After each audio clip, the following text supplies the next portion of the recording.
మన నేత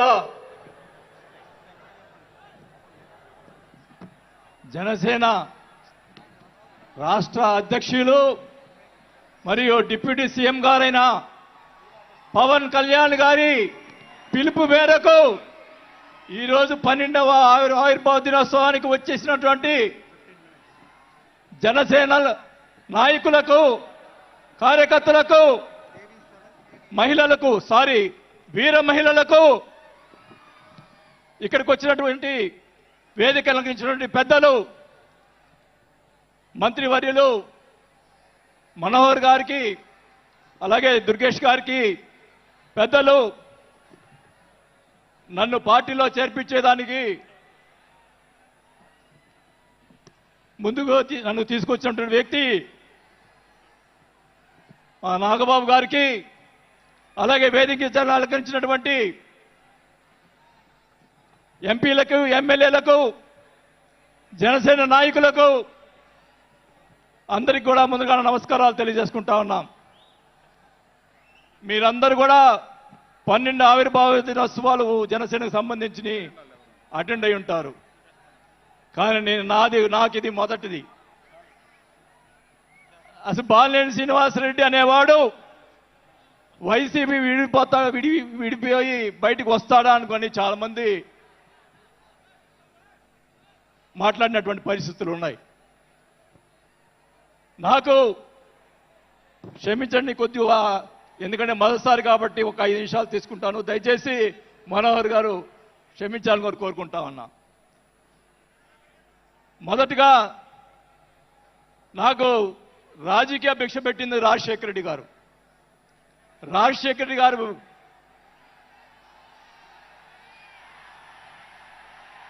చెప్తాను, వినండి. నాకు రాజశేఖర రెడ్డి గారైనా ఎన్టీ రామారావు అయినా నాకు ఇష్టం. నేను దయచేసి వినాలా. నేను నిజాలు చెప్తాను, పిఠాపురం సాక్షిగా అన్ని నిజాలే చెప్తాను. వినాలా, నాకు జరిగిన విషయాలు కూడా చెప్తాను.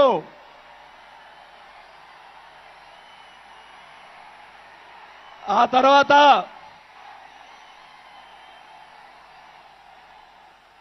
ఆయన జగన్మోహన్ రెడ్డి గారు పార్టీ పెడితే రాజకీయ భిక్ష పెట్టాడు కాబట్టి నేను మంత్రి పదవి వదులుకొని ఆయన వెంట నడిచాను.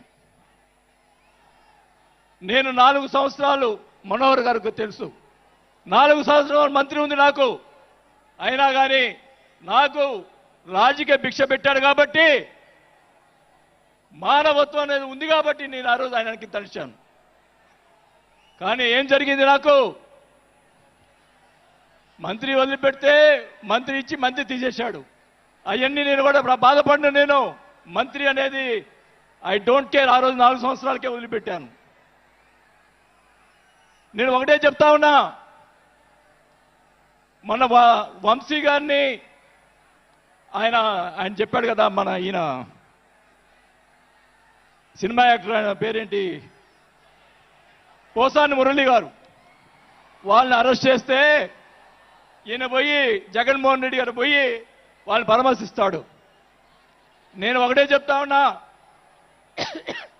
రఘురామకృష్ణరాజు గారిని నిన్ను ఏదో మాట్లాడితే ఆయన లోపల పెట్టించి, కుదగొట్టించి, కాలు చేతులు ఎర్రగొట్టించి లోపల పెట్టించావే.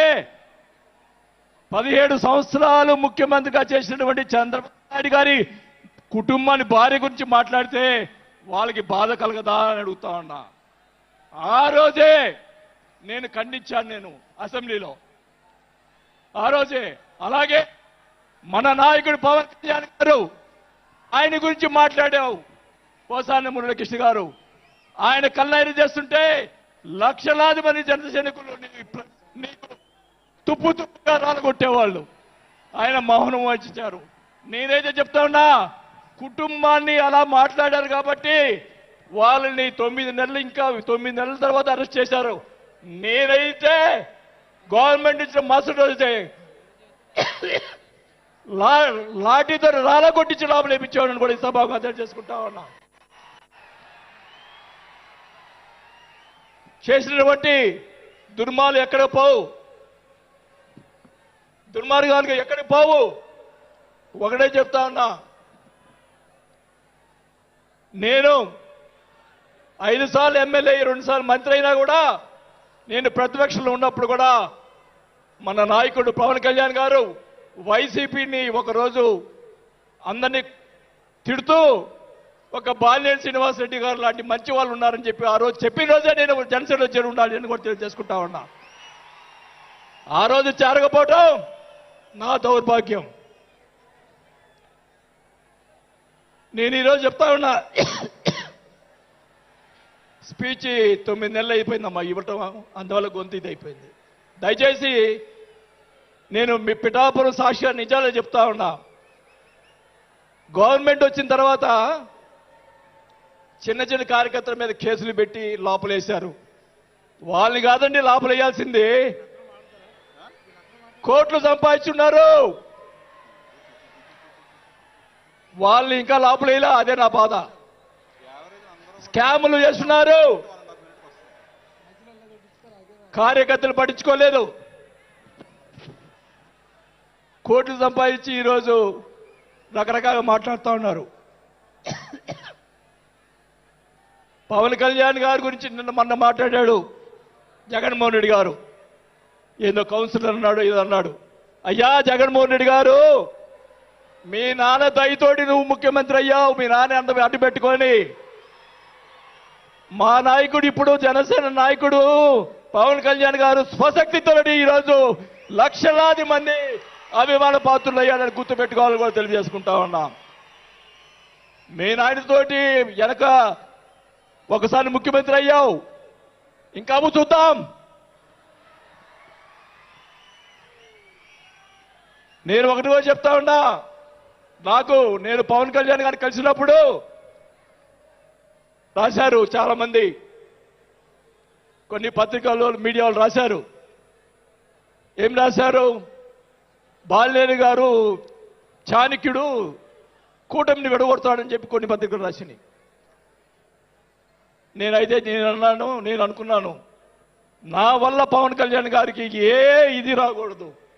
నా ధ్యేయం, నా కోరికల్లా ఆయన పైకి ఎదగాలని తప్ప వేరే ఉద్దేశం లేదు.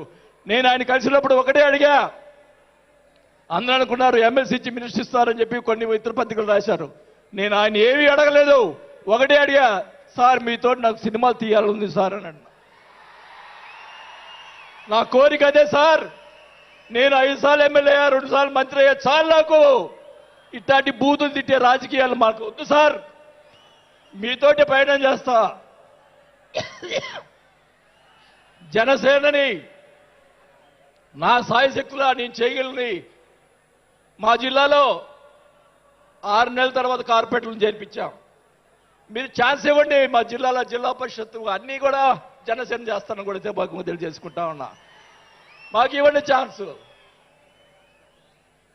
నన్ను ఆపద్దు. నాకు జరిగిన అన్యాయం మళ్ళా ఒకరోజు మీటింగ్లో చెప్తా. ఒకరోజు చెప్తే సరిపోదు, ఎందుకంటే టైం లేదు కాబట్టి. నాకు అన్యాయం జరిగిందని చెప్తా. జగన్మోహన్ రెడ్డి గారు చేసినటువంటి అన్యాయాలని చెప్తా, నాకు జరిగినటువంటి అన్యాయాలు. నేను ఒకటే చెప్తా ఉన్నాను సార్, మీకు కూడా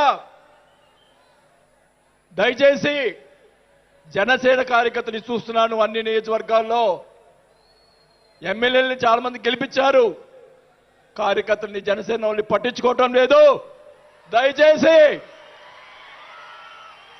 దయచేసి చంద్రబాబు నాయుడు గారు, పవన్ కళ్యాణ్ గారు ఇద్దరు కూర్చొని ఒక ప్రెస్ మీట్ పెట్టి ఎమ్మెల్యేలందరికీ ఫిరాయించండి. జనసేన కార్యకర్తలు కూడా మీరు వాళ్ళకి రావాల్సినటువంటి రేషియో ప్రకారంగా వాళ్ళు కష్టపడి పనిచేశారు. ఇప్పుడు తెలియదు ఆ బాధ. రేపు ఎలక్షన్ తెలుస్తుంది. వాళ్ళు ఖర్చున వాళ్ళు అడుగుతారు రేపు, దానికి సమాధానం చెప్పాల్సిన బాధ్యత ఆ ఎమ్మెల్యేలకు ఉంటుంది. కాబట్టి ఇద్దరు కూడా ఇప్పుడే వెంటనే అది చేస్తే మీకోసం ప్రాణాలు ఇచ్చేవాళ్ళు ఉన్నారు ఇక్కడ.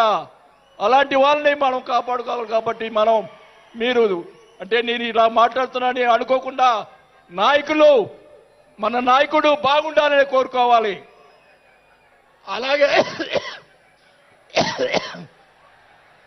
అలాగే మీరు కూడా జన సైనికులు కూడా మీరు కూడా మీ పక్కన వాళ్ళని మంచిగా చూడండి. మన పార్టీ పైకి తీసుకొచ్చేదానికి మన నాయకుడు ఇంకా ఎదిగేదాని కోసం ఇంకా కూడగొట్టుకోవాల్సిన బాధ్యత కూడా మీ మీద ఉందని కూడా ఈ సభాముఖంగా తెలియజేసుకుంటా ఉన్నాం. మన నాయకుడు మనల్ని కాపాడుతాడు. మన నాయకుడిని ఎదిగించేదాని కోసం మీరందరూ కూడా కష్టపడాలని చెప్పి కూడా కోరుకుంటూ నా ప్రాణం ఉన్నంత వరకు నేను పవన్ కళ్యాణ్ తోటి గారితో ఉంటాను. నాకు పదవి వచ్చినా రాకపోయినా పర్వాలేదు, నేను పవన్ కళ్యాణ్ తోటే ఉంటాను. నేను రాజకీయంలో నాకు జరిగిన అన్యాయాలు ఒకటి కాదు, రెండు కాదు. మా నాన్న ఇచ్చిన నీ ఈరోజు ఛాలెంజ్ చేస్తున్నా పిఠాపురంలో అమ్మవారి సాక్షిగా మా నాన్న ఇచ్చిన ఆస్తిలోనే నేను సగం భాగం పైన నేను అమ్ముకున్నాను ఈ రోజు అని కూడా ఈ సభాముఖంగా తెలియజేసుకుంటా ఉన్నాం. అయినా కానీ నేను లెక్క చేయను. నాకున్నటువంటి ఇది కూడా నాకున్నటువంటి మా వియ్యంకుడికి నాకున్నటువంటి ఆస్తులు కూడా జగన్మోహన్ రెడ్డి గారు కాజేశాడని కూడా ఈ సభాముఖంగా తెలియజేసుకుంటా ఉన్నా.